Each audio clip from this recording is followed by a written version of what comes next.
FM 91.3MHz 주민 서대문 황원입니다. 네, 차승현입니다. 네, 뭐 한 주 동안 어떻게 지내셨냐라고 물어보기 전에 주의사분한테 연락 왔던데. 저번에 1000회 넘는 조회수 나왔던 아, 영상 있잖아요. 맞아요. 그 주민자치 관련 영상. 네, 네, 네. 제가 방송 중에도 제목 낚시질 아니에요? 뭐 이렇게 했던. 아, 그치. 네, 그 영상인데 그때 우리가 이제 방송에서는 제목에 개혁신당 주의사구 뭐 이렇게 나왔었는데 중요하다라고 그때 그 방송에서는 우리가 언급을 했었죠. 네, 그때 그 본방송에서. 네. 근데 이제 우리가 그 방송에 조회수의 분석을 할 때는 아, 그 얘기를 안 했죠. 서운하다고 연락 왔구나. 자기가 보기엔 이게 개혁신당 혹은 주의사 뭐 이런 것 때문에 어느 정도 영향이 있는 것 같은데 네, 영향 있습니다. 네, 그 맞습니다. 얘기는 안 하고 네, 인정합니다. 쏙 넘어간 거 아니냐. 네. 그래서 인정한다. 우리도 사실 방송 전에 그 얘기는 했다. 종종 저희가 그 제목을 통해서 한번 해볼 테니까 부탁 좀 네. 드리겠습니다. 그러면서 뭐 이제 이러저런 얘기하고 주의사구원이 이제 등려했거든요. 그렇죠. 등려했죠. 우리가 그래서 박수 쳤잖아요. 네, 축하드린다고도 했고 아무튼 뭐 그런저런 이야기도 하고 이제 또 의회 돌아간 이야기도 좀 주고받고 뭐 이런 시간이었어요. 메인으로는 얘기할 수 없으니까 약간 뭐 그걸 전달해 줄 수 있을까요? 뭐 주민자치와 관련된 입장이랄지 이런 거 좀 생각이 있었다고. 근데 이걸 우리가 뭐 따로 아이템으로 만들기는 어려우니까 뭐 이렇게 어떤 입장이, 근데 워낙 주의사구원의 입장은 중요하니까. 그러니까 네. 전에 이제 제가 방송할 때는 네. 주의사구원이 이제 국민의힘 소속일 때 그렇죠. 그때 이제 주민자치에 관련해서 조금 이제 찬반 토론에도 나서고 했던 게 있었잖아요. 그렇죠. 그리고 우리가 제가 말 잘못했다가 댓글 엄청 긴 거 달렸어 우리 방송. 네.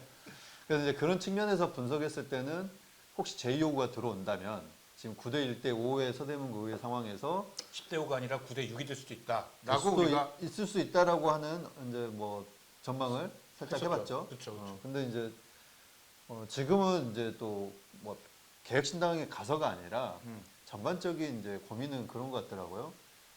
주민자치에 관련해가지고 뭐 이제 구청장이 어쨌든 새롭게 됐으니 또 그 분이 생각하는 방향의 이제 주민자치를 한번 좀 진행을 해보고 거기에서 나오는 문제점 있으면 해결했으면 좋겠다. 가 입장이었다. 그게 이제 고민이었는데 네. 이게 지금 계속적으로 그 서로 간에 이제 그 찬반 뭐 제2호고 뭐 이러다 보니까 아예 진행도 안 되고 이러고 있는 상황인 거잖아요. 그렇죠. 그래서 어쨌든 본인이 없을 때 이제 이래저래 상황이 우여곡절 터진 끝에 거죠. 네, 네. 이제 통과가 된 상황에서 하필이면 애기 낳는 날 그게 뭐 그렇게 된 거죠. 네. 그래서 이제 내용을 이제 봤을 때는 찬성을 할지 혹은 반대를 할지에 대해서 좀 고심해 볼 부분이 있는 것 같다. 아, 아직은 고민 중이다. 그래서 이제 그때 우리가 좀 약간 단정적으로 얘기했던 것처럼 9대 6이 될 것 같다는 좀 아닐 수도 있다. 다만 그렇다고 10대 5가 된다는 것도 단정적으로 말하기는 어렵더라. 여전히 좀 이렇게 여지를 남겨두고 있고 네. 사실 어느 쪽이 좀 더 유연하게 뭐 좀 이렇게 뭐 지사구원하고 같이 이야기가 될 것인가에 따라 달라질 수 있겠다. 약간 그러니까 이런 일종의 이제 이게 그 삼지대 그렇죠. 효과겠죠. 네. 그걸 누려야지 뭐 사실은 그 당사자 입장에서는 누려야 되는 거죠. 뭐 민주당이나 이제 뭐 국민의 입장에서는 아우 기분 나쁘고 이렇게 고작 한석 가지고 이러겠지만 뭐 당사자 입장에서 누려야죠. 뭐. 네. 그리고 저는 약간 그래서 정치가 필요하다고 생각이 들거든요. 그럼요. 네. 그렇기 때문에 사실은 이 삼지대에 있는 누군가를 우리 편으로 이렇게 하기 위해서 어떤 정치를 할 것인가, 어떤 정치를 보여줄 것인가가 사실은 결국 양당 그 거대 정당 두 당의 역량이 아닌가. 또 이제 이런 게 이제 소위 말하는 의회에서의 긴장감이라고 할 수 있는 거죠. 그렇죠. 어떤 측면에서는 어차피 10대 5야. 어차피 측면에서 9대 6이야. 뭐 그렇지 않은 거지. 근데 어떤 사안에 대해서는 A의 손을 들어줄 수 있고 어떤 사안에서는 B의 손을 들어줄 수 있다라고 하는 부분에서는 전략적 모호성. 전략적 모습이 옛날에 이제 민주노동당의 그 전략이었죠. 강한 소수. 네네. 강한 소수. 거대한 소수. 강한 소수였나? 거대한 소수였나? 제가 알기로는 거대한 소수였던 것 같은데. 그 소수장 전략을 하겠다라고 이제 했었던 거였고, 뭐 제가 볼 때는 지금 딱 걸맞는 거긴 한 것 같아요. 그래서 이제 그런 부분에 있어서 저는 이제 양쪽이 네. 정치적인 이제 협상을 좀 진행할 필요가 있다라는 생각이 들어요. 근데 예를 들면 국민의힘 같은 경우는 단순하게 이제 배신자 프레임으로만 갈 게 아니라 배신자 프레임이라고 하면 이제 국민의힘이 있다가 나온 이제 개혁신당이기 때문에 그렇게 따지면 너무 많이 배신자 프레임을 너무 많이 이렇게 선거 기간 동안에 얘기하고 다닌 거 아닌가? 그러니까 이제 중요한 건 저는 뭐 이제 그런 걸 떠나서 이제 개혁신당에 대한 이제 국민의힘에 대한 뭐 서운함도 있을 거고 안타까움도 있을 거고 배신감도 있을 건데 그렇지. 꼭 그건 이제 주의사항이나 그 이경선 의원뿐만 아니라 저는 그렇다고 보는데 뭐 그런 거에 지금 휩싸여 가지고 혹은 같은 당에 있을 때 이제 서로 간에 이제 갈등 관계 뭐 이런 걸 떠나서 정치가 필요할 시간이다. 그렇지. 아까 그렇게- 말한 대로 저도 그러니까 말했잖아요. 예. 그런 측면에서 국민의힘도 협상에 대한 고민, 그러니까 협상이 꼭 뭐 주고받고를 하라는 게 아니라 이제 좀 진지한 논의를 한다 하는 것도 저는 협상의 그러니까 틀에 들어있기 이게 때문에 이번 어떻게 보면 이번 그 뭐라고 합니까 그게 잘 안 되더라도 그러니까 이번에 이제 이 사안이 잘 안 되더라도 계속해서 협상을 할 수 있는 여지를 열어두면서 계속 그런 거 굉장히 중요하죠. 그러니까요. 네. 그리고 이제 또 민주당 입장에서도 음.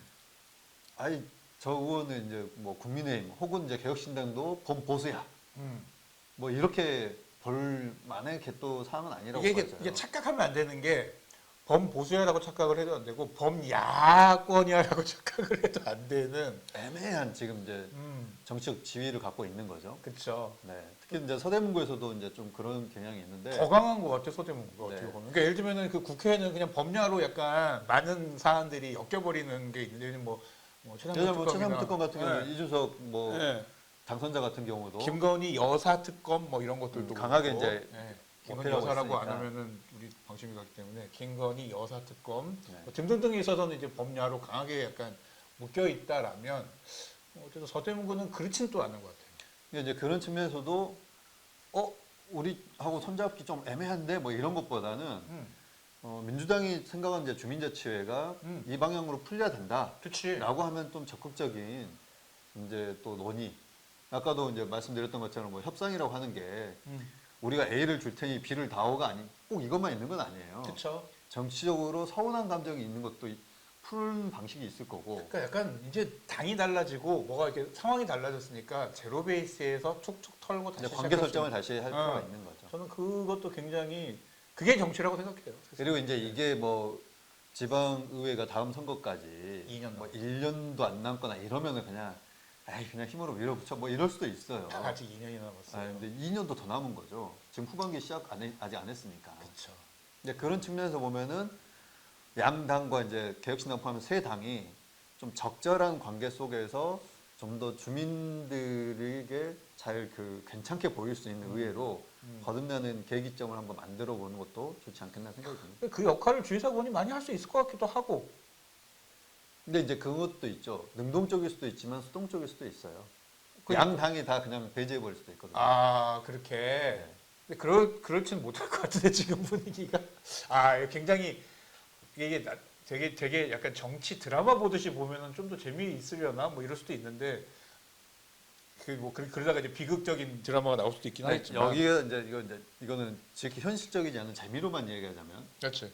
예를 들면 9대 1대 5가 아니라 14대 1이 될 수도 있다. 아니 제 말은 그 말이 아니라 9대 지금 1대 5잖아요. 네. 이 구성이 아니라 8대 2대 5만 됐으면은 아유 달라졌지 그러면. 크게 달라졌지. 좀 더 재밌었겠죠. 그렇죠. 예를 들면 뭐 7대 1대 7이었으면 더 재밌었을 거고. 그 난리 났죠 그러면. 네. 그러니까 이제 이런 부분들이 뭐 향후에도 이제 어떻게 또 진행될지는 봐야겠죠. 근데 뭐 8대 2대 5는 재미는 없겠네요. 그렇죠. 어차피 8대 7이니까. 그렇지. 어쨌든 뭐 지금 상황에서는 뭐 과반이 문제가 아니라 제2요구권을 했을 때 어떻게 이제 그걸 될 것인가에 대한 문제이기 때문에. 그럼 그게 이제 지금 큰 문제인 거죠. 우리가 우리가 이제 지금 그 뭐 지난 방송에 얘기했지만은 뭐 이성원 청장이 2000 몇 년 이후로 이성원 청장만큼 제2요구권 이성원 청장 이전에는 아예 제2요구권 자체가 없었으니까 네. 제2요구권을 굉장히 많이 나쁜 말로 하면 남발하고 있기 때문에. 정확히는 이성원 청장 이전이라고 다 묶으면서 말할 수는 없고 2007년부터 이제 행정안전부 홈페이지에 올라온 자료를 봤을 때는 2007년 이후에는 15년간 약. 네, 2022년 6월까지는 없었다. 한 번도 없었다. 네네. 그렇습니다. 네, 그렇기 때문에 사실은 이제 주의사건에서 중요해지는 상황인 거고, 뭐 저는 뭐 진짜 정치가 됐으면 좋겠어요. 그래서 이게 뭐 이쪽에 그러니까 주의사건한테 약간 기대하는 것이 좀 더 좋은 안을 만들고 좀 더 좋은 정치가 될 수 있게 그런 역할을 좀 했으면 좋겠다. 네, 약간 뭐 그런 좀 바람, 네, 그런 부탁 드리고 싶습니다.